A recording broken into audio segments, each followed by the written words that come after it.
And again, based on October 2023 figures, the derivative contracts on the NSE International Exchange was $3.02 billion US.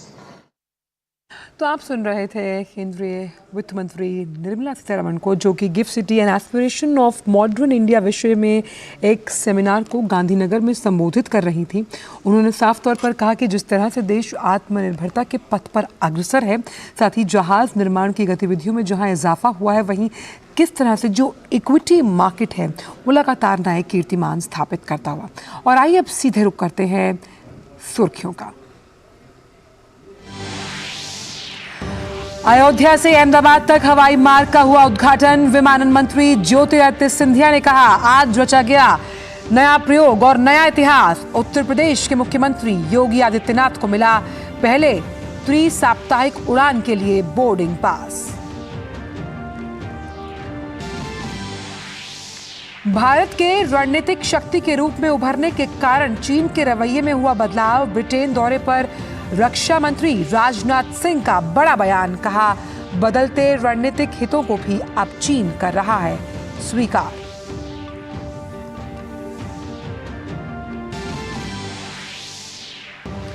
Assam के बाद आज अरुणाचल प्रदेश में BJP अध्यक्ष JP Nadda का दौरा। प्रदेश कार्यकारिणी की बैठक में चुनावी रणनीति पर होगी चर्चा। नेशनल कॉन्फ्रेंस के अध्यक्ष फारूक अब्दुल्ला को आज ईडी ने पूछताछ के लिए बुलाया। जम्मू कश्मीर क्रिकेट संघ में हुई गड़बड़ी की जांच के सिलसिले में किया तलब।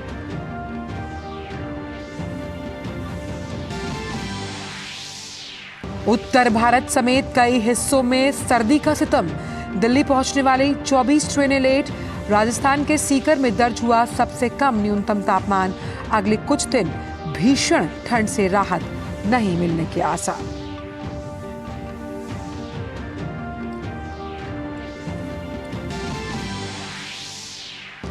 खेल की खबरों में अश्विनी पोनप्पा और तनिषा क्रास्टो की भारतीय जोड़ी ने मलेशिया ओपन बैडमिंटन के क्वार्टर फाइनल में बनाई जगह। श्रीकांत पुरुष एकल के प्री क्वार्टर फाइनल में पेश करेंगे अपनी चुनौती।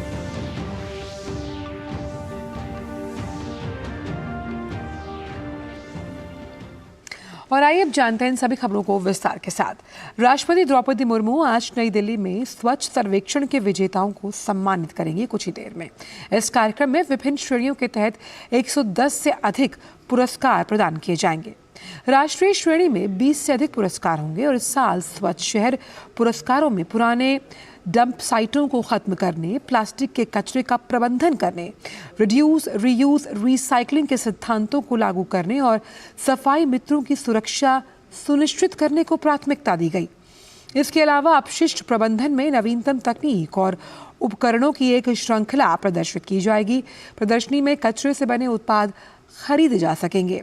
स्वयं सहायता समूहों द्वारा रंग बिरंगे स्टॉल लगाए जाएंगे जो कचरे से बने अपनी कलाकृतियां बेच पाएंगे। यह आयोजन कागज रहित और शून्य अपशिष्ट कार्यक्रम अवधारणा पर आधारित होगा।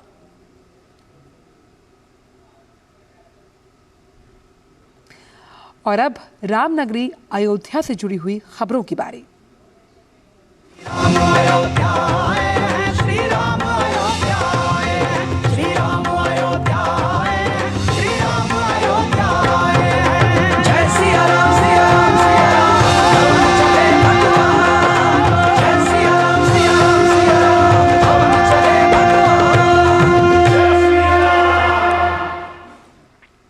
तो अयोध्या और अहमदाबाद के बीच पहली त्रिसाप्ताहिक उड़ान सेवा शुरू हो गई है। नागरिक उड्डयन मंत्री ज्योतिरादित्य सिंधिया और मुख्यमंत्री योगी आदित्यनाथ ने उड़ान सेवा की शुरुआत की। मुख्यमंत्री योगी आदित्यनाथ को बोर्डिंग पास भी दिया गया।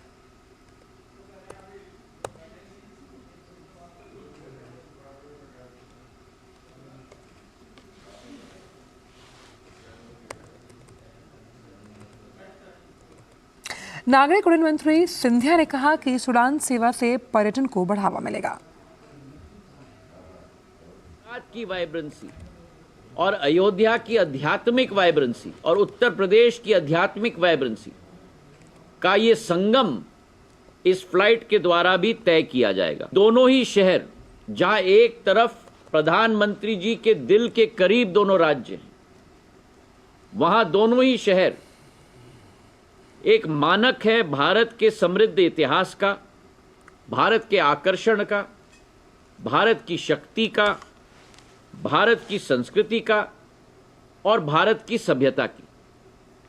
और इसलिए आज इस फ्लाइट के आधार पर केवल दो शहरों को नहीं जोड़ा जा रहा है, लेकिन इससे आर्थिक विकास की पहिया को गति दी जाएगी, पर्यटन की पहिए को गति दी जाएगी, धार्मिक क्षमता की पहिए को गति दी जाएगी और पूर्ण रूप से दोनों राज्यों के लोगों और श्रद्धालुओं को जोड़ने को भी एक नवीन गति दी जाएगी। वहीं मुख्यमंत्री योगी आदित्यनाथ ने इस उड़ान सेवा पर खुशी जताई है। मैं आभारी हूं आदरणीय प्रधानमंत्री जी का, जिन्होंने उत्तर प्रदेश को चौथा इंटरनेशनल एयरपोर्ट के रूप में महर्षि वाल्मीकि इंटरनेशनल एयरपोर्ट अयोध्या प्रदान किया है। 30 दिसंबर को इस चौथे इंटरनेशनल एयरपोर्ट के उद्घाटन के साथ ही अयोध्या दिल्ली के बीच में वायु सेवा प्रारंभ हुई और आज मेरे लिए अत्यंत प्रसन्नता का क्षण है कि अयोध्या से अहमदाबाद को जोड़ने के लिए एक नई वायु सेवा इंडिगो के द्वारा प्रारंभ की जा रही है। तो अयोध्या के लिए अहमदाबाद एयरपोर्ट से आज पहला विमान रवाना हुआ, जिसमें यात्री भगवान राम, लक्ष्मण, सीता और हनुमान की पोशाक पहनकर हवाई अड्डे पर पहुंचे। यात्रियों ने हवाई अड्डे पर केक काटकर अपनी खुशी भी जाहिर की। जानकारी के मुताबिक 22 जनवरी को रामनगरी में 11,000 से ज़्यादा वीआईपी मेहमानों के पहुंचने की संभावना है। रामलला की प्राण प्रतिष्ठा समारोह में प्रधानमंत्री मोदी मुख्य यजमान होंगे।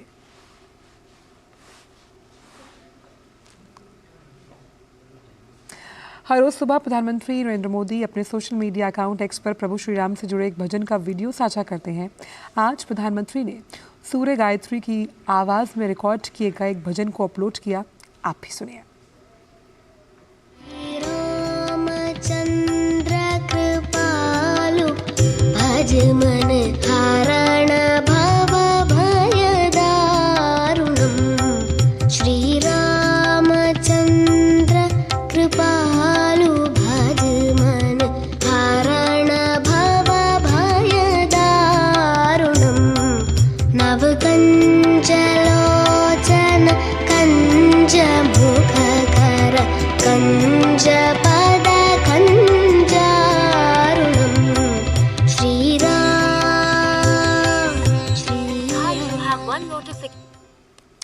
राष्ट्रीय स्वयंसेवक संघ के सर संचालक मोहन भागवत को श्री राम मंदिर के प्राण प्रतिष्ठा का निमंत्रण दिया गया।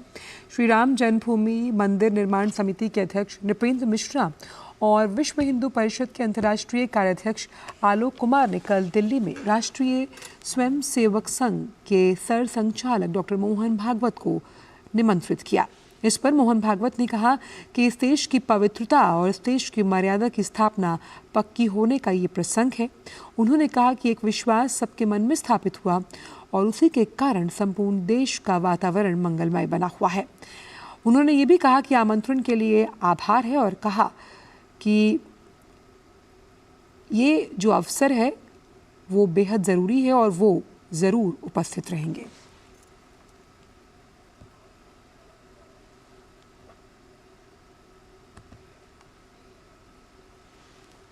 श्री अयोध्या धाम को दुनिया का सुंदरतम शहर बनाने का प्रयास किया जा रहा है। नगर निगम अयोध्या ने 22 जनवरी की प्रतिष्ठा समारोह से पहले 5,000 श्रमजीवियों को विशेष स्वच्छता अभियान में नियुक्त किया, जो दिन रात अयोध्या को चमकाने में जुटे। देखिए।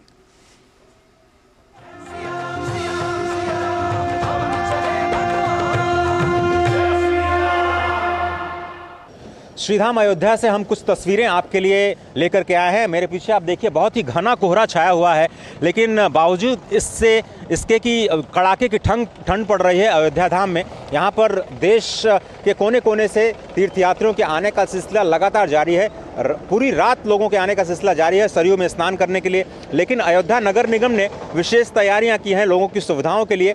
हमारे साथ अपर नगर आयुक्त वागीश शुक्ला जी हैं। बहुत बहुत धन्यवाद सर। क्या क्या इस कड़ाके की ठंड में लोगों को क्या क्या सुविधाएं आप पहुंचाने का प्रयास कर रहे हैं? और सफाई तो हम देख रहे हैं कि हर जगह ज़बरदस्त है। जैसा कि आपको विदित है कि 22 जनवरी एक ऐतिहासिक क्षण होने जा रहा है, उसको दृष्टि रखते हुए देश के कोने कोने से श्रद्धालु आ रहे हैं, तो विशेष रूप से सफाई का ख्याल रखा जा रहा है कि जिस तरीके से हम एक अपने शहर को एक अच्छा स्वच्छ रख पाएँ। इसके लिए जो हमारे नियमित कर्मचारी 1500 कार्य कर रहे हैं, उसके अलावा 1500 कर्मचारी और सैंक्शन हुए हैं जो कि अभी 24 घंटे सफाई करेंगे।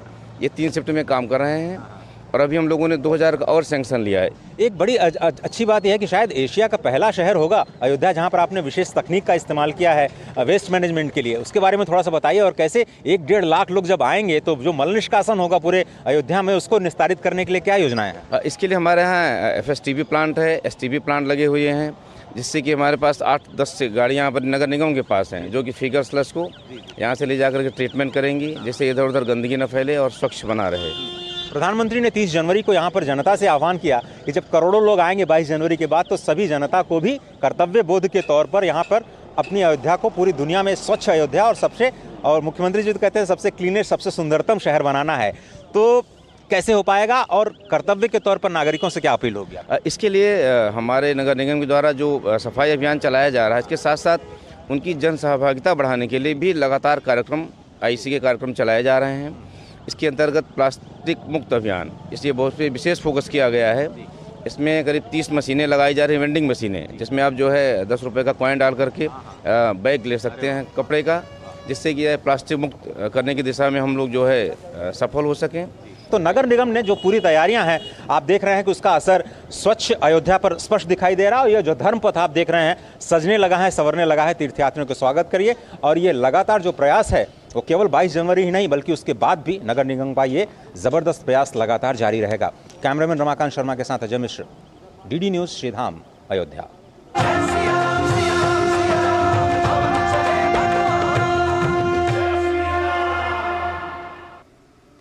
तो भगवान श्री राम के नए मंदिर में प्राण प्रतिष्ठा के लिए 22 जनवरी 2024 का चयन किया गया है। उसी दिन पूर्व द्वादशी की तिथि है, जो भगवान श्री राम के ही कूर्म अवतार का भी दिन है और 22 का महत्व है। और इसे समझाने के लिए DD न्यूज़ संवाददाता अजय मिश्र ने भी अयोध्या धाम में श्री कोसलेश सदन पीठाधीश्वर वासुदेवानंद विद्या भास्कर जी से विशेष बातचीत की। आइए सुनते हैं।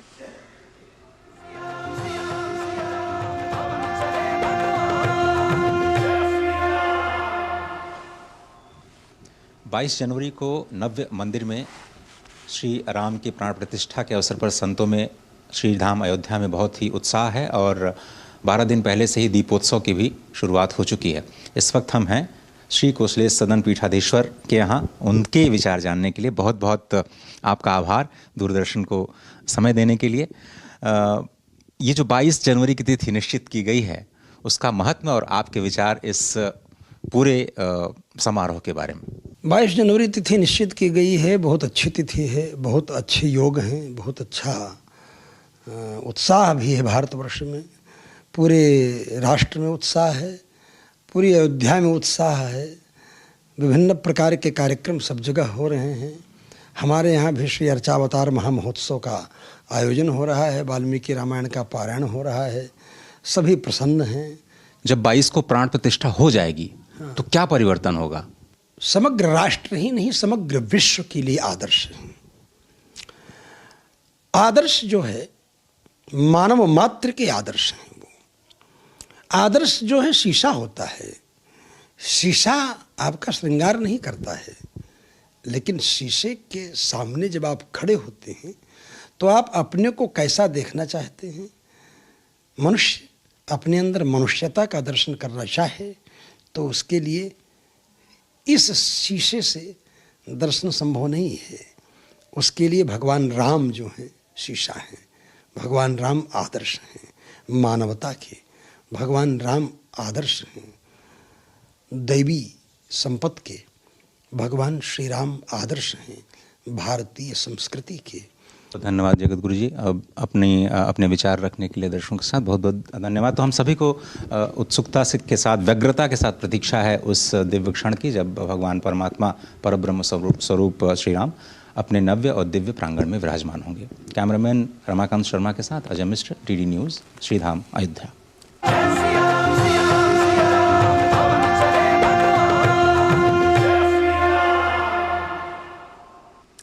और श्री राम मंदिर के उद्घाटन ने देश में पूजा पाठ से संबंधित एक बड़े व्यापार के अवसर पैदा किए हैं। जैसे जैसे 22 जनवरी की तारीख नज़दीक आ रही है, वैसे वैसे श्री राम एवं पूजा पाठ से जुड़ी वस्तुओं में केंद्र और राज्य सरकार की मदद से 50,000 करोड़ रुपए से ज़्यादा के विकास कार्य अयोध्या में हो रहे हैं। अयोध्या 100 किलोमीटर के दायरे में 16 लाख लोगों को रोजगार देगी।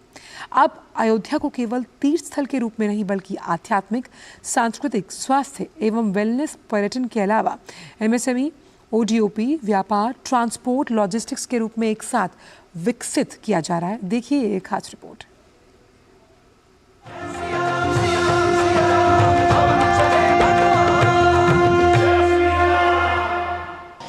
सज रही है अयोध्या, संवर रही है अयोध्या, श्री राम के रंग में रंगी है अयोध्या।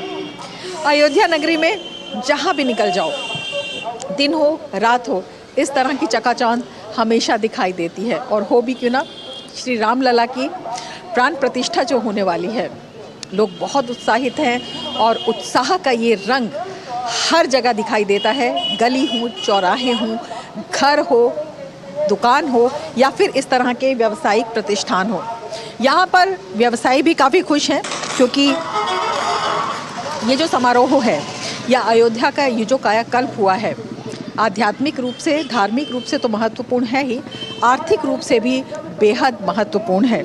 झंडे भी राम दरबार का झंडा बनकर आ रहा है और तमाम प्रकार से यहाँ अगरबत्ती, धूप बत्ती और टिकली, सिंदूर, बिंदी, बाला, झाला, तमाम तरह के आइटम दिया जा रहा है। बाहर से लोग भी आ रहे हैं।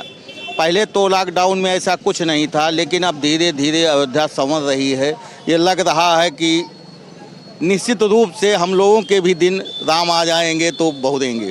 बहुत बदलाव हुआ है। इतने सालों में जो आज तक किसी नेता ने नहीं किया था, वो योगी और मोदी ने करा है। जी, बहुत अच्छा हो गया है। पहले जैसे लगता था कि बहुत पुरानी अयोध्या है, कोई अयोध्या को भूल ही गया था, लेकिन अब सब याद रखे हैं। बहुत बढ़ोतरी हो रही है। अभी भी मतलब उद्घाटन नहीं है, उससे पहले ही शुरू हो गया है, तो आने वाले समय में तो और होगा। काफ़ी बदलाव आया है यहाँ पे। काफ़ी पहले से रोड थोड़ा पतला था, रोड बहुत चौड़ा हुआ। रोड आके पर्यटक भी ज़्यादा आ रहे हैं। अब आगे आने की संभावना भी है, ज़्यादा पर्यटक भी आएंगे यहाँ पे। थोड़ा सा अपने दुकान का वो बढ़ा है, लुक भी बढ़ा हुआ है, थोड़ा प्रोग्रेस पे है। मोदी साहब हमारे बहुत अच्छा पहल चलाए थे कि खुद पर निर्भर रहो। तो अपने घर में आ रहे हैं। काफ़ी दिन से वो टेंट में बैठे हुए थे, मगर हमारे मोदी जी जो हैं उनका बहुत बहुत धन्यवाद है कि वो भगवान को ला रहे हैं। भगवान के रंग में ही तो रंगा है अयोध्या। राम की नगरी है तो राम ही जी के रंग में तो सब लोग रंगेंगे। झंडा तो खूब चल रहा है, उसमें कोई दो राय नहीं है। बहुत अच्छी बिक्री हो रही है झंडे की।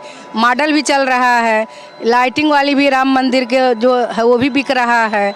इस समय यही सब ज़्यादा इसकी आमदनी हो रही है। श्री राम अपने नवनिवास में आएंगे, सबके लिए ढेरों खुशियाँ लाएंगे, कहना है यहाँ के लोगों का। हनुमानगढ़ी में इस वक्त मैं मौजूद हूँ और जब इस तरह की जगहों पर हम आते हैं तो इनकी खुशी की वजह स्पष्ट तौर पर पाते हैं। केवल यही स्थल नहीं बल्कि इस तरह के जो अन्य धार्मिक स्थल हैं वो भी अब रात के समय इसी तरह से चकाचौंध से भरे रहते हैं। पर्यटक बड़ी संख्या में आ रहे हैं, चाहे सड़कों का चौड़ीकरण हो, चाहे बड़ी मात्रा में सुविधाएं जो हैं वो उपलब्ध कराई गई हों। पर्यटकों की आमद बढ़ी है और श्री राम के आने की सूचना के बाद से इन्हें उम्मीद है कि ये आमद और ज़्यादा बढ़ेगी और लगातार जो इनके बिजनेस हैं, जो इनके व्यवसाय हैं, वो कई स्तरों पर आगे बढ़ेंगे। कैमरामैन राधेकृष्ण के साथ रमा त्यागी, DD न्यूज़, अयोध्या।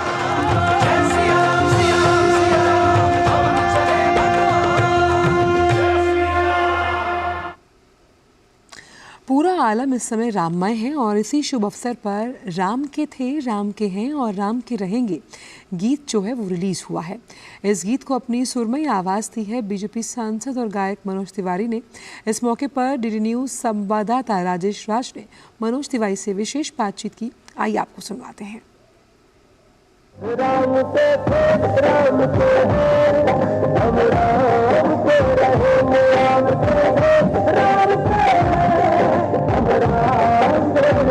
जब हमारी पीढ़ी हाफ पैंट पहनती थी उस वक्त ये नारे लगते थे कि सौगंध राम की खाते हैं, मंदिर वहीं बनाएंगे।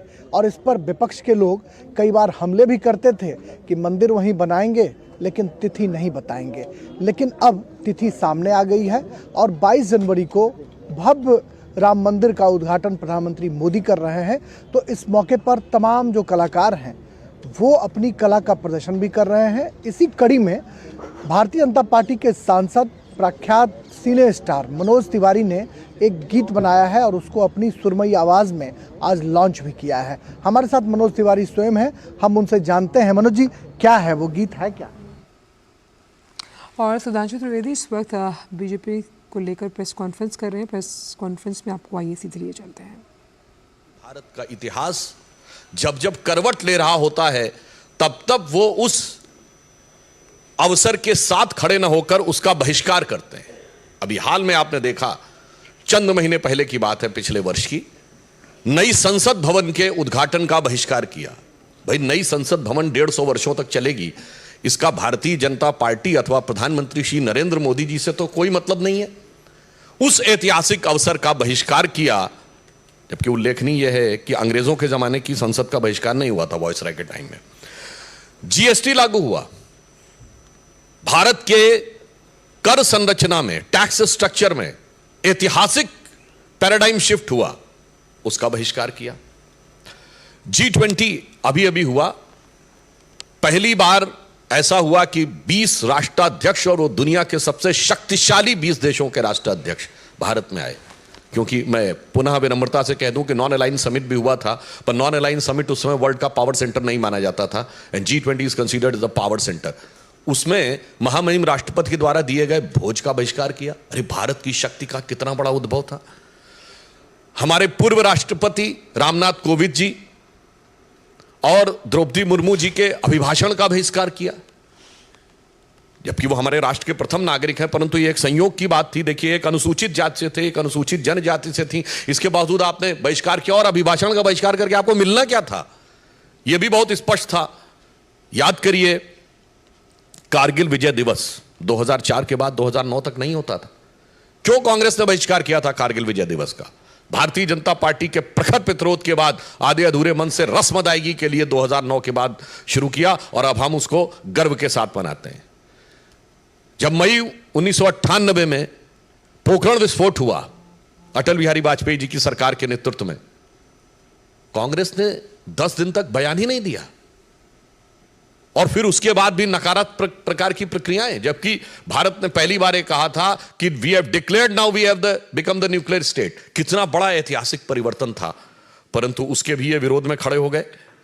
और तो और, पूर्व राष्ट्रपति प्रणब मुखर्जी जी जो आप ही की पार्टी के थे, उनके भारत रत्न समारोह का बहिष्कार कर दिया।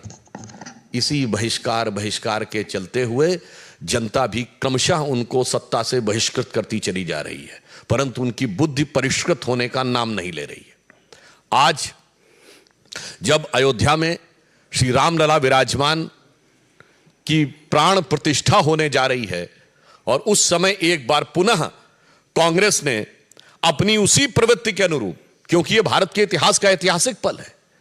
यदि आजादी 800 साल की गुलामी के बाद हमें मिली थी 1947 में, यद्यपि कांग्रेसी कहते हैं 200 साल की गुलामी, हम कहते हैं 800 साल की गुलामी, तो ये 500 साल के संघर्ष के बाद भारत का वह स्वाभिमान उभर कर सामने आने जा रहा है जिसके के लिए सरदार पटेल ने कहा था सोमनाथ मंदिर की प्राण प्रतिष्ठा के समय कि जब जब भारत स्वतंत्र हुआ था तो सोमनाथ की अट्टालिकाओं ने आकाश को छुआ था। और उस अवसर पर यहां एक बात और स्पष्ट करना चाहता हूं, कांग्रेस अपनी प्रवृत्ति के अनुरूप है। मैं आप लोगों के सुलभ संज्ञान के लिए कोट करना चाहता हूं कि जब सोमनाथ मंदिर की प्राण प्रतिष्ठा हो रही थी तो जवाहरलाल नेहरू जी ने 24 अप्रैल 1951 को जाम साहब दिग्विजय सिंह, जो कि उस समय सौराष्ट्र के प्रमुख थे, यानी like technically the chief minister, और उन्होंने जब इनवाइट किया तो नेहरू जी ने क्या लिखा था मैं बताना चाहता हूं, इसलिए कि कांग्रेस उसी परंपरा में चली आ रही है। उन्होंने लिखा कि इस कठिन समय में समारोह के लिए मेरा दिल्ली से आना संभव नहीं है, पर आगे महत्वपूर्ण बात लिखी, इस समारोह के बारे में मैं अपने विचार साफ कर देना चाहता हूं। मैं इस पुनरुत्थानवाद से बहुत परेशान हूं। मेरे लिए बहुत कष्टकारक है कि मेरे राष्ट्रपति और मेरे कुछ मंत्री और राज प्रमुख के नाते आप, राज प्रमुख मतलब उस समय चीफ मिनिस्टर के नाते आप, सोमनाथ के इस समारोह से जुड़े हुए हैं, और मुझे लगता है कि मेरे देश की प्रकृति के अनुरूप नहीं है और इसके परिणाम अच्छे नहीं होंगे। ये 24 अप्रैल 1951, सोर्स है selected works of Jawaharlal Nehru series 2 volume 16 part 1। बस वही तो परंपरा थी। उसके बाद इंदिरा जी के जमाने में गोरक्षक संतों पे गोलियां चली। इंदिरा जी के जमाने में 1976 में जब रूटीन खुदाई में राम मंदिर के खंभे निकल रहे थे तो वामपंथी इतिहासकारों के दबाव में रुकवा दिया गया। राजीव जी के जमाने में कार सेवकों की हत्या करने वालों का समर्थन हुआ। पीवी नरसिम्हा राव जी के जमाने में पता नहीं क्या क्या हुआ, वो आपको पता है। और सोनिया जी के जमाने में आते आते राम काल्पनिक होने का हलफनामा तक हो गया। यानी ये बहुत साफ है कि यह प्रवृत्ति जो आज कांग्रेस ने दिखाई है एक मौका था कि आज आप अपने को बदल कर दिखा सकते थे, परंतु आपने ऐसा नहीं किया। परंतु मैं एक और बात स्पष्ट करना चाहता हूं, यह नेहरू की कांग्रेस है, यह गांधी की कांग्रेस नहीं है। क्योंकि महात्मा गांधी का तो राजनीतिक दर्शन था राम राज्य। महात्मा गांधी का नित्य का भजन था रघुपति राघव राजा राम। महात्मा गांधी की समाधि पे लिखा हुआ है हे राम। और आज उस राम राज्य की प्राण प्रतिष्ठा का प्रारंभ हो रहा है, श्री गणेश हो रहा है, और आप उसके साथ नहीं खड़े हैं। इसका मतलब बहुत साफ है कि ये गांधी की कांग्रेस और नेहरू की कांग्रेस का अंतर भी अब बिल्कुल साफ हो गया है। और आज इस अवसर को जो इन्होंने अपने हाथ से गंवाया है, यह कांग्रेस के अंदर का भारतीय संस्कृति, हिंदू धर्म और हिंदुत्व के प्रति जो विरोध है उसको दर्शाता है। अब बताइए इससे ज्यादा क्या होगा कि श्री राम जन्मभूमि केस में जो बाबरी मस्जिद पक्ष के पक्षकार इकबाल अंसारी थे, उनको इनवाइट किया गया है। यह हिंदू धर्म की महान उदारता के परंपरा के अनुरूप है। गोली चलाने वालों को भी इनवाइट किया गया। बताइए वो आने को तैयार हैं जो मुख्य पक्षकार थे, मगर चंद कट्टरपंथी वोटों की तिजारत की गला काट प्रतिस्पर्धा में कांग्रेस और कांग्रेस गोत्र के सारे दल, कांग्रेस की परंपरा के सारे दल आज हाहाकार मचाने को तैयार है। मतलब आपने एक हिंदी में कहावत सुनी होगी ना कि मुद्दई सुस्त गवाह चुस्त। यहां तो मुद्दई साथ में आके खड़ा हो गया है, मगर इसके बावजूद इन लोगों के मन में अभी भी वह लोभ दिखाई पड़ रहा है। तो मैं कह सकता हूं कि एक कहावत होती है कि राम नाम कड़वा लगे और प्यारा लागे दाम, तो दुविधा में दोनों गए न माया मिली न राम। मैं स्पष्ट कर देना चाहता हूं, इस प्राण प्रतिष्ठा का बहिष्कार करके कांग्रेस पार्टी और कांग्रेस की परंपरा, कांग्रेस गोत्र के जितने दल हैं, उन्होंने ये स्पष्ट कर दिया है कि वो राजनीतिक दृष्टि से निष्प्राण तो होते ही जा रहे थे, अब उनकी प्रतिष्ठा भी समाप्त हो गई।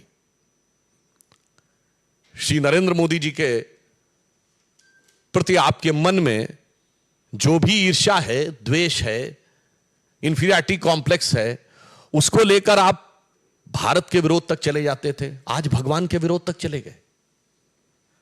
इसलिए मैं यह भी स्पष्ट करना चाहता हूं कि एक बार श्री राम जन्मभूमि ट्रस्ट ने जब इनवाइट किया था तो उन्हें सद्बुद्धि आई होती तो शायद वो अपने पूर्व कर्मों का परिष्कार करने के लिए आ जाते। वैसे कांग्रेस पार्टी के अंदर ही कई नेता इसका विरोध कर रहे हैं, क्योंकि शायद उनके मन में ये भी हो, वो जो एक पुराना भजन है ना, मैली चादर ओढ़ के तेरे द्वार पे कैसे आऊं, क्योंकि इतने पाप किए हुए हैं उन्होंने, परंतु आज उस पाप के परिमार्जन का अवसर था, वो भी आपने छोड़ दिया है। तो इसके लिए मैं रामचरितमानस की एक चौपाई कहता हूं कि आकाश से जल, मतलब जो बादल हैं, अमृत तुल्य जल क्यों ना बरसा दें, बेंत का जो वृक्ष होता है ना, उस पे फूल नहीं उगते कभी, बेंत पे फल और फूल नहीं आते, बैम्बू जिसको कहते हैं। उसी प्रकार विरंच अर्थात ब्रह्मा जी के जैसा भी आपको योग्य गुरु मिल जाए, फिर भी जो मूर्ख लोग होते हैं, इसे शब्दशः ना कहा जाए, मूर्ख लोग होते हैं, उनके हृदय में चेतना नहीं उत्पन्न होती। तो कहा गया है, जदपि सुधा बरस ही जलध, फूल ही फल ही न बेद, जो गुरु मिल ही विरंच सम, मूर्ख हृदय न चेत।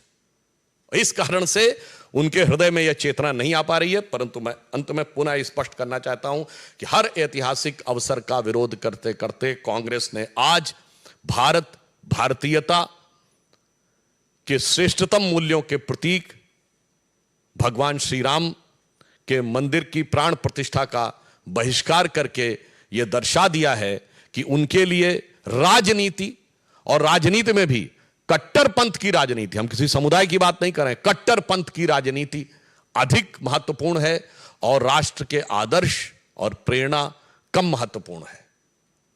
इसलिए मैं यह भी कहना चाहूंगा कि भगवान राम वो आदर्श हैं जो सभी मत संप्रदायों के लोग मानते हैं। दुनिया का सबसे बड़ा बौद्ध देश थाईलैंड का राजा टाइटल होल्ड करता है, किंग रामा द 10th। सबसे बड़ा मुस्लिम देश इंडोनेशिया में प्रतिशत के हिसाब से भारत से ज्यादा रामायण होती हैं, सारे पात्र मुस्लिम होते हैं। लगभग 60% देश जहां नास्तिक हैं, वहां साउथ कोरिया की लेडी मानती है कि उसका वंश परंपरा भगवान राम से है। परंतु अफसोस की बात यह है कि यहां पर जो लोग अपने को गांधी का स्वयंभू उत्तराधिकारी कहते हैं, वो इसके विरुद्ध खड़े हैं। अफसोस की बात यह है कि आज तक उन्होंने अपने बाकी कर्मों के लिए कभी माफी नहीं मांगी है, मगर यहां पर उनको विरोध नजर आ रहा है। तो इसलिए मैं स्पष्ट रूप से कांग्रेस से कहना चाहूंगा कि आप इसके द्वारा यह साफ स्पष्ट कर दीजिए कि अब आप अपने पुराने बयान पे कायम हैं कि नहीं। श्री पीवी नरसिम्हा राव ने दिसंबर 1992 में कहा था ना, वह तथाकथित मस्जिद दोबारा बनवाएंगे, वो बयान से तो बहिष्कार किया नहीं, अपना विड्रॉ किया नहीं, और इससे विड्रॉ कर रहे हैं। यह दर्शाता है कि कांग्रेस के अंदर की मूल प्रवृत्ति क्या है। धन्यवाद।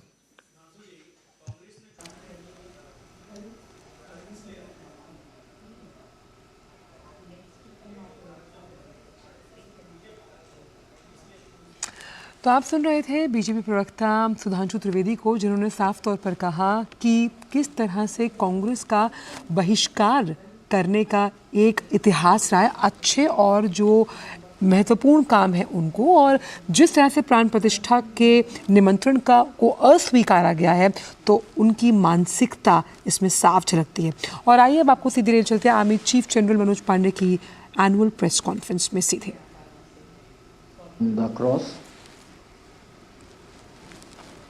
And I would also say that the support infrastructure for the terrorists continues to exist there. But the overall rise in tourism figures, development in that area indicates of a positive change, and hence our effort has been to operate alongside other security forces, other agencies in that area to make sure that the situation is normal, stable, for these activities to continue.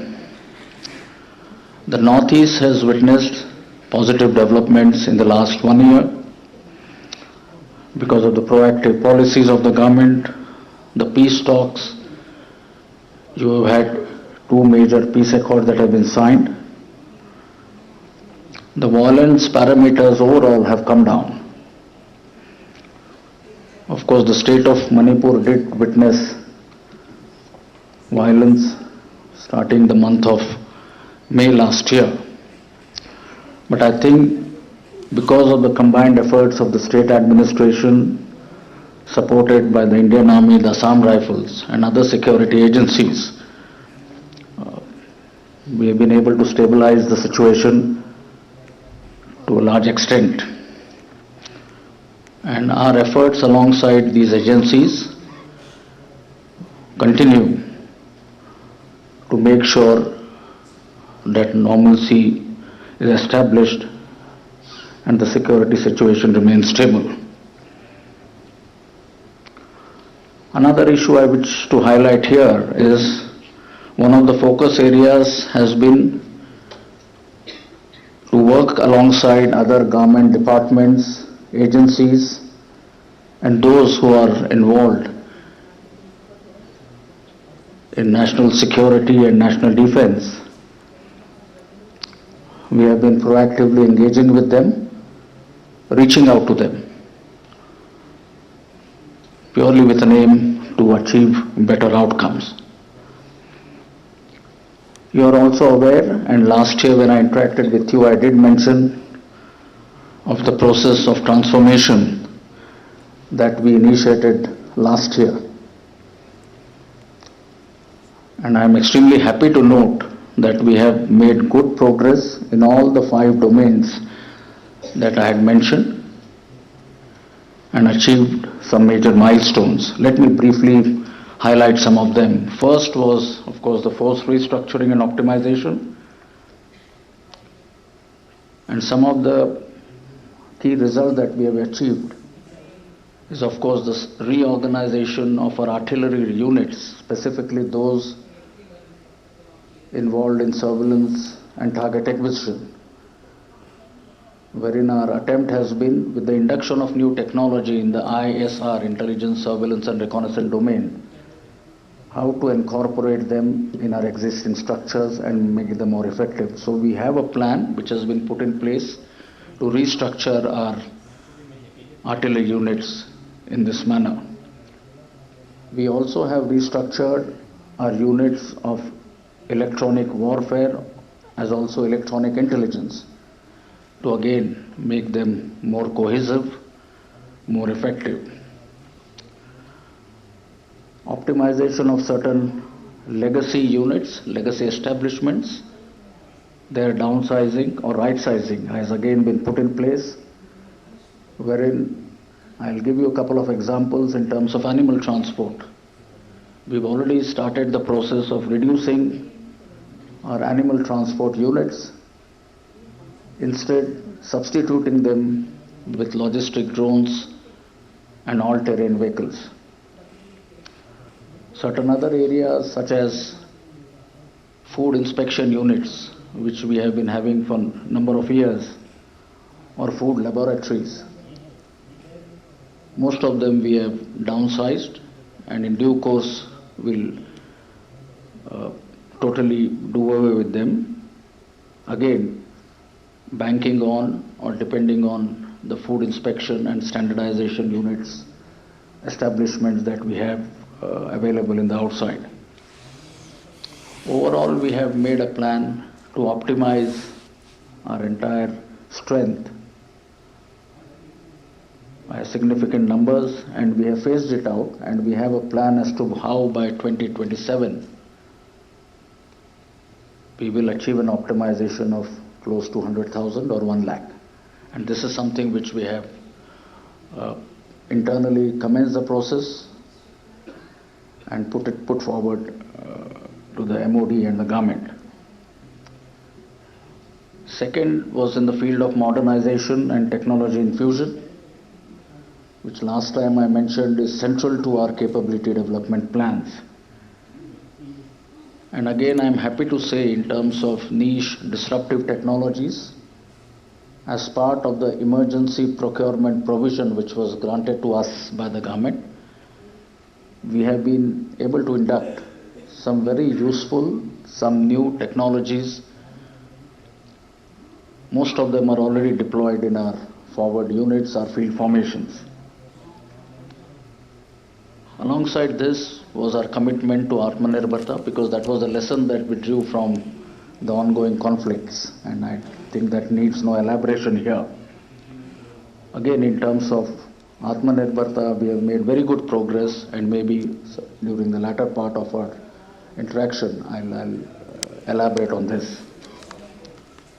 As part of our emergency procurements, we have been able to address, I would say, all areas, spheres or domains of warfare, right from mobility and protection, where we have inducted vehicles which can operate in high altitude areas and elsewhere, affording you better protection, giving us a better capability to be able to react quickly to any situation that may arise on the borders, or be it in terms of communication, the software-defined radios, or drones, both for surveillance, the loiter munition, as well as the counter-drone equipment.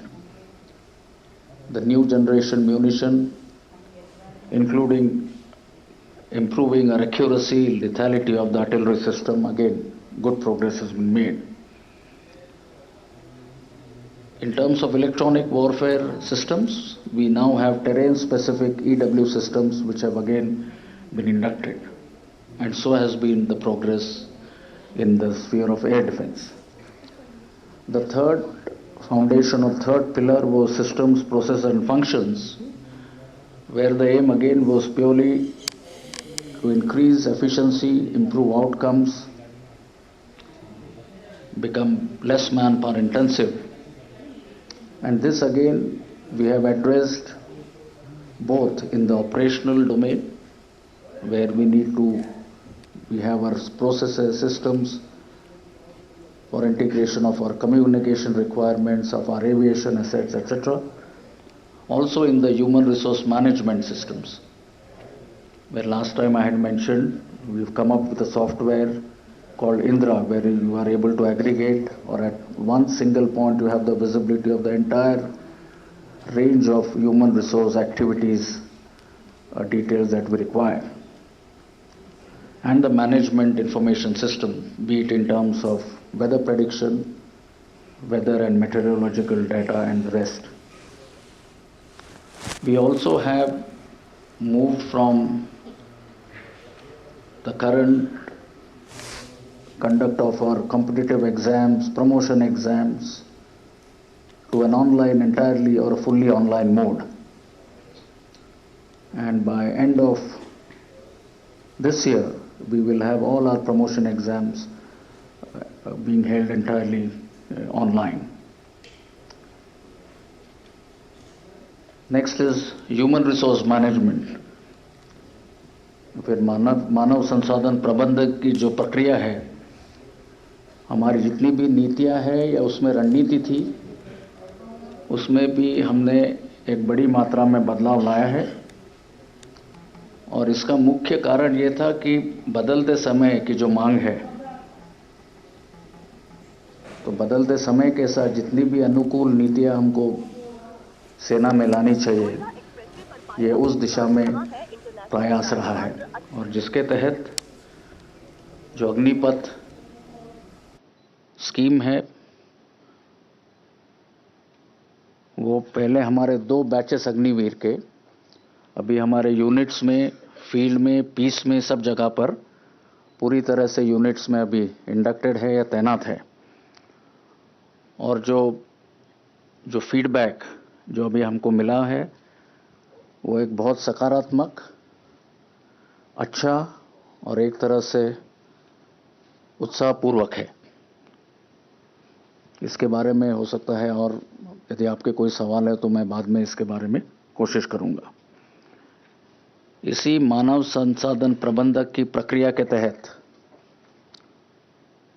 Officers management,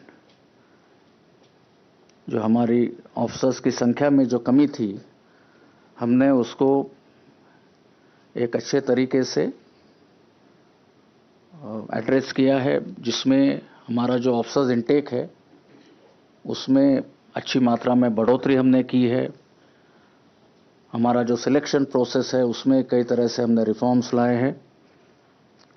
और साथ ही में जो बाद में हमारा प्रशिक्षण का duration और अवधि होती है उसको भी हमने कम किया है। जैसे कि आर्मी कैडेट कॉलेज या टेक्निकल एंट्री स्कीम, उसमें हम ट्रेनिंग की अवधि को उसमें हमने और कम किया है without affecting the final outcome that you are looking at. उसी तरह से विमेन ऑफिसर्स, उनके मैनेजमेंट, इस दिशा में भी आपको ज्ञात होगा परमानेंट कमीशन जो अभी हमारे विमेन ऑफिसर्स को दिया गया है उसमें से तकरीबन 120 जो कि अभी कर्नल रैंक पर तैनात है, कार्यरत है अलग अलग इलाकों में, जिसमें कि फील्ड और मुश्किल इलाके भी शामिल हैं। उसमें अभी वो कमांडिंग ऑफिसर्स का रोल निभा रही है और वो भी अच्छे तरीके से निभा रही है।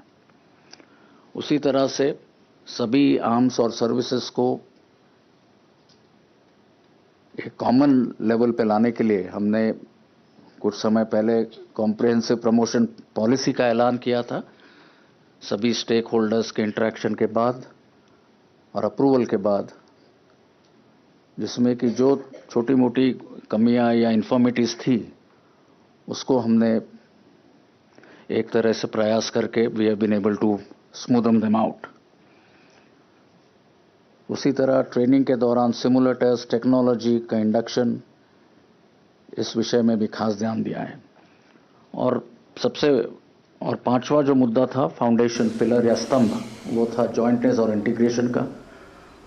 और इस दिशा में भी बाकी दो सिस्टर सर्विसेज के साथ मिलकर हमने ऑपरेशनल डोमेन में, ट्रेनिंग के क्षेत्र में, एडमिनिस्ट्रेशन के क्षेत्र में और लॉजिस्टिक्स के क्षेत्र में कई अहम कदम उठाए हैं।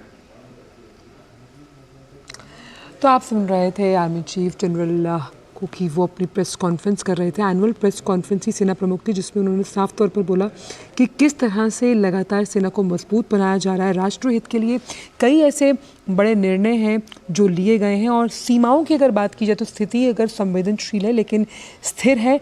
हम अच्छी तरह से तैयार हैं और किस तरह से राज्य प्रशासन के साथ मिलकर काम करना है इसका जिक्र उन्होंने किया। यहाँ तक कि उन्होंने ये भी कहा कि किस तरह से तमाम चुनौतियों को दरकिनार करके जो भारतीय सेना है वो चौकस सीमा प्रहरियों की तरह डटी हुई है और कैसे टेक्नोलॉजी के लिहाज से लगातार आगे बढ़ रहे हैं। और राष्ट्रपति द्रौपदी मुर्मू इस वक्त स्वच्छ सर्वेक्षण पुरस्कार वितरण कर रही हैं। आज सीधे आपको लिए चलते हैं। मिल गया है। महाराष्ट्र ने पूरे देश में अपना परचम फहरा दिया है। Doctor K H. Govindraj, principal secretary urban development की अगुवाई में टीम महाराष्ट्र देश के सबसे स्वच्छ राज्य के पुरस्कार को ग्रहण कर रहे हैं। जोरदार तालियों के साथ उत्साहवर्धन करें।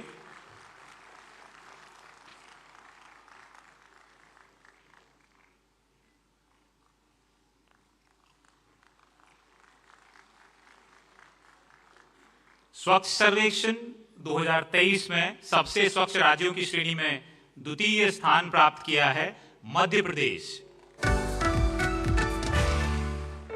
मध्य प्रदेश ने जीत लिया है भारत के दूसरे सबसे स्वच्छ राज्य का खिताब।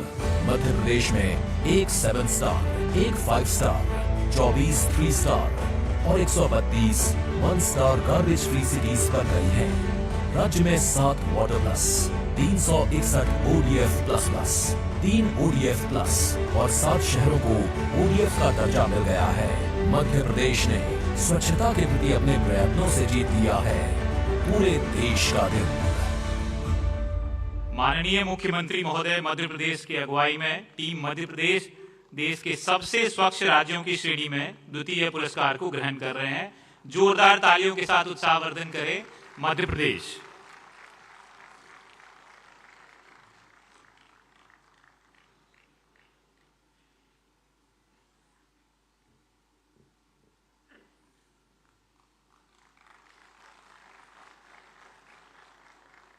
स्वच्छ सर्वेक्षण 2023 में सबसे स्वच्छ राज्यों की श्रेणी में तृतीय स्थान प्राप्त किया है छत्तीसगढ़। छत्तीसगढ़ जीत गया है देश के तीसरे सबसे स्वच्छ राज्य का खिताब। छत्तीसगढ़ में 2 5 स्टार, 23 3 स्टार और 47 1 स्टार गार्बेज फ्री सिटीज बन गई हैं। छत्तीसगढ़ में 1 water plus, 164 ODF plus, 1 ODF plus और 3 शहरों को ODF का दर्जा मिल गया है। छत्तीसगढ़ कचरा मुक्त भारत की दिशा में आगे बढ़ रहा है। माननीय मुख्यमंत्री महोदय छत्तीसगढ़ की अगुवाई में टीम छत्तीसगढ़ देश के सबसे स्वच्छ राज्यों की श्रेणी में तृतीय पुरस्कार को ग्रहण कर रहे हैं। जोरदार तालियों के साथ उत्साहवर्धन करें।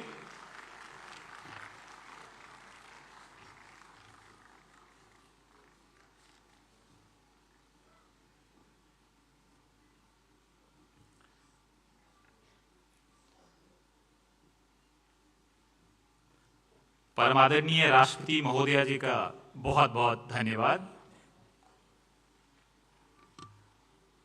दुनिया के सबसे बड़े शहरी स्वच्छता सर्वेक्षण का 8वां संस्करण 73 शहरों से शुरू हुआ स्वच्छ सर्वेक्षण आज विश्व में स्वच्छता का सबसे बड़ा जन आंदोलन बन चुका है। गौरवशाली पल हमारे सभी स्वच्छ सर्वेक्षण 2023 के अवार्ड विजेताओं के लिए, जब दुनिया के सबसे बड़े गणतंत्र के सबसे बड़े संवैधानिक पद पर आसीन परम आदरणीय राष्ट्रपति महोदया द्वारा अवार्ड विजेताओं को पुरस्कृत किया गया। अब हम स्वच्छ सर्वेक्षण 2023 के पुरस्कार वितरण समारोह के सबसे महत्वपूर्ण चरण की ओर बढ़ रहे हैं। हम विनम्र निवेदन करते हैं परम आदरणीय राष्ट्रपति महोदया जी से, कृपया हम सभी का स्वच्छता के सफर में मार्गदर्शन करें।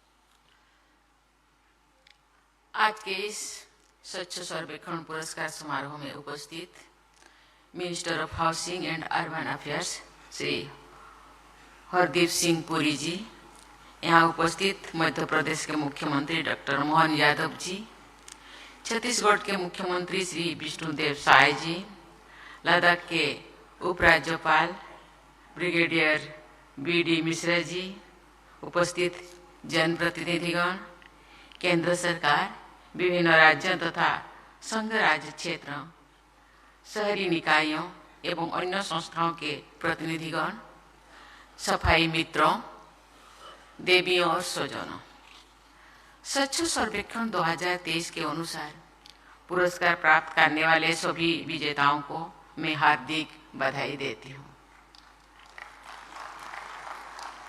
स्वच्छ भारत मिशन अर्बन को निरंतर आगे बढ़ाने के लिए केंद्र सरकार में आवासन और शहरी कार्य मंत्री श्री हरदीप सिंह पुरी जी और उनकी टीम को मैं साधुवाद देती हूँ।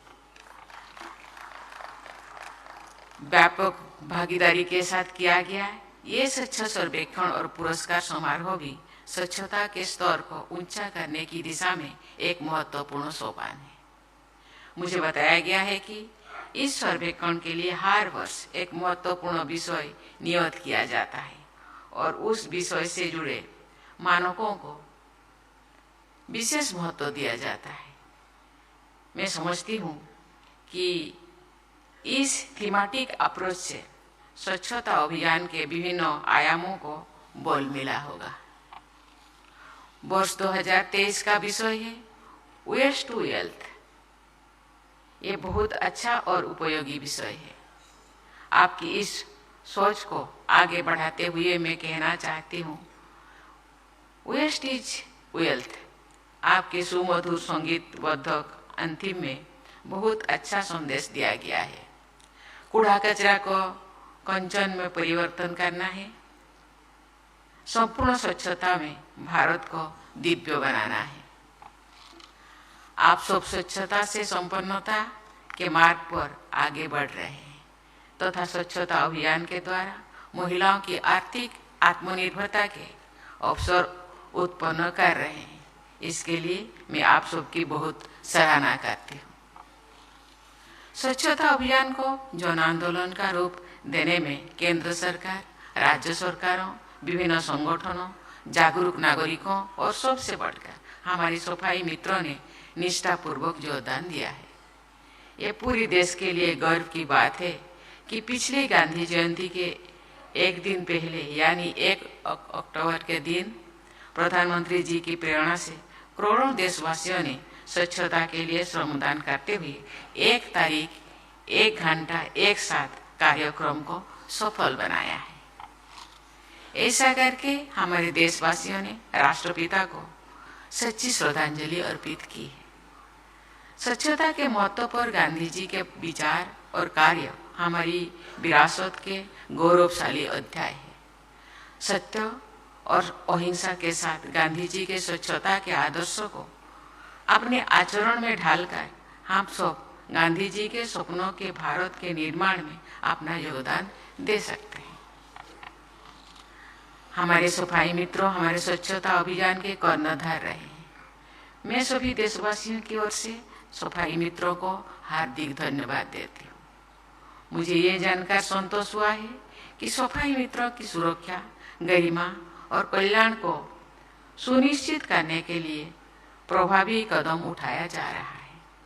मैकेनाइज्ड क्लीनिंग के जरिए मेन हॉल को समाप्त करके मेशिन हॉल के माध्यम से सैनिटेशन का लक्ष्य हासिल करके ही हम एक संवेदनशील समाज के रूप में अपनी सही पहचान बना सकेंगे।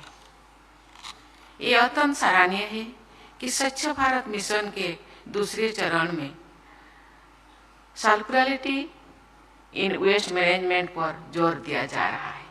अधिक से अधिक वस्तुओं को रिसाइकल और रीयूज करने की सर्कुलर इकोनॉमी की पद्धतियाँ सस्टेनेबल डेवलप के लिए सहायक सिद्ध हो रही है।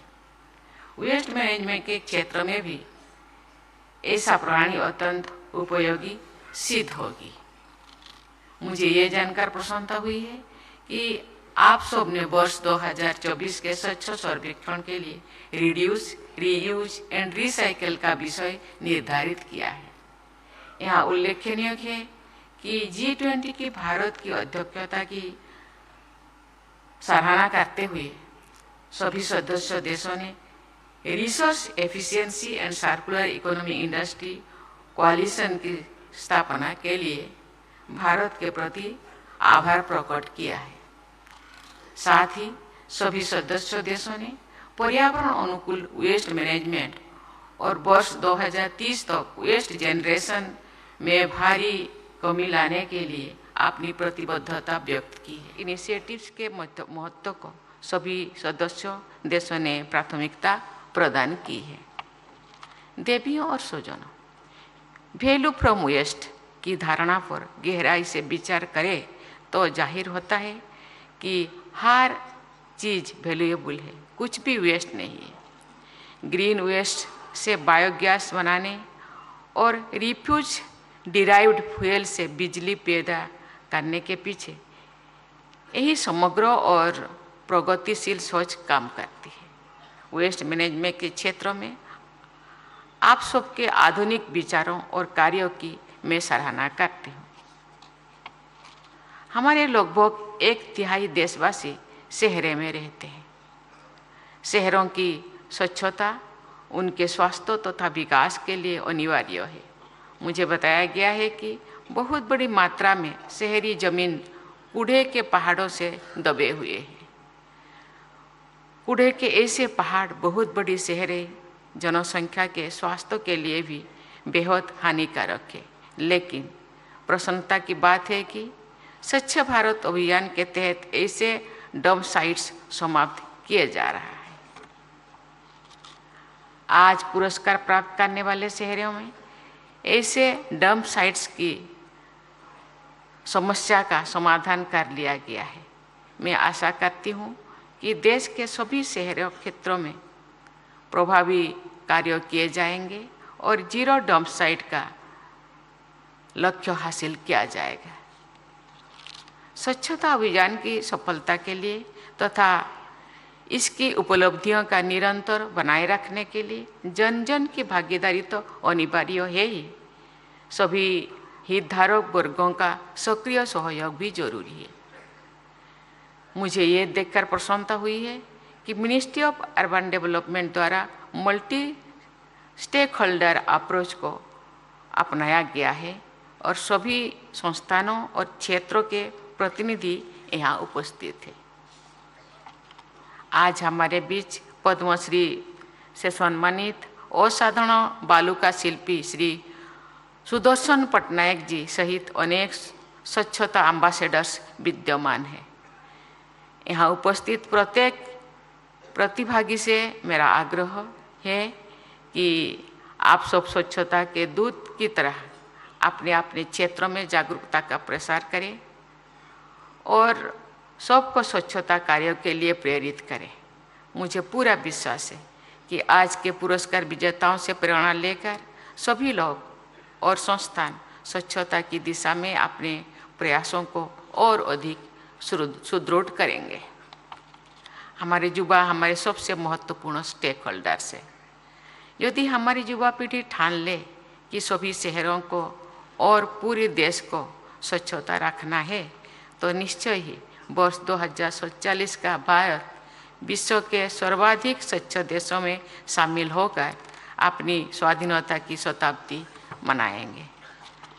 मैं देश के सभी युवाओं से आग्रह करती हूँ कि वे भारत को विश्व का सबसे साफ सुथरा देश बनाने के बड़े लक्ष्यों के साथ आगे बढ़ें और स्वर्णिम भारत का निर्माण करें।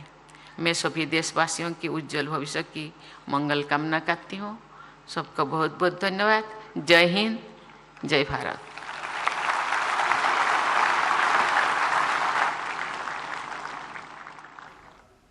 आप देख रहे थे नई दिल्ली से सीधा प्रसारण, जहां राष्ट्रपति द्रौपदी मुर्मू स्वच्छ सर्वेक्षण के विजेताओं को सम्मानित कर रही थी। इस मौके पर राष्ट्रपति ने अपने संबोधन में कहा कि वेस्ट टू वेल्थ एक अच्छा विषय है और जो भी विजेताओं ने आज पुरस्कार हासिल करे हैं उनको उन्होंने बधाई दी और साथ ही साथ छत्तीसगढ़ को सबसे स्वच्छ राज्य का पुरस्कार मिला है। उसी के साथ सभी हितधारकों से उन्होंने सहयोग की बात करी और साथ ही साथ युवाओं को ये प्रेरणा भी दी कि आने वाले समय में भारत को ऐसा देश बनाएं जो वो विश्व का सबसे स्वच्छ देश माना जाए।